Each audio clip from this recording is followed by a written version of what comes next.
The first at-home rapid result antibody test in the U.S. could be available for you to order by the end of the month. It comes as the FDA puts new restrictions into place for who can offer the testing. News 8's Teresa Weekly spoke with the doctor in charge of the at-home kits to talk immunity. This week, the FDA updated a policy it had issued in March, now requiring any company offering an antibody test have an emergency use authorization. It also created a threshold for accuracy and reliability. I talked with Dr. Jack Zhang with Scanwell Health. He says you might be able to have his test delivered right to your door by June 1st. I think that by the time our test is on the market, in about a month from now, we will actually have some early data coming out of places like China and Italy, potentially, that could tell us, what having antibodies means. The World Health Organization recently stated there is no evidence having COVID-19 antibodies means you're immune to the disease, but that could be coming soon. We do hope we will have the evidence to be able to say more.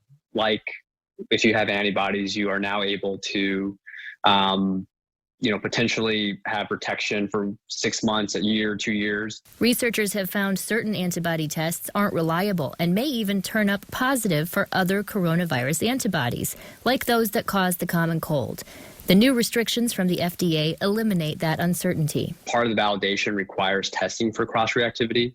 And the manufacturer that we're working with has actually done those studies and showed that there was no cross-reactivity with the common coronaviruses, including the ones that cause the common cold and the ones that cause SARS. The validation also requires that tests be at least 90% sensitive and 95% reliable.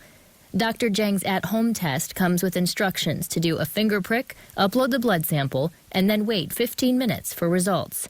He sees it as one tool in the toolbox of tests. We need a PCR test. We need antibody tests that can be done in a lab. We need antibody tests like ours that can be done at home. We need ways to do PCR testing from at-home collection. Until we really have all these different tools available, we're not really going to be able to get back to what we would consider a normal way of life. Dr. Zhang also talked about how doctors might use these tests once a vaccination is available to see who should get it first. You can read about that online now at woodtv.com. I'm Teresa Weekly for News 8.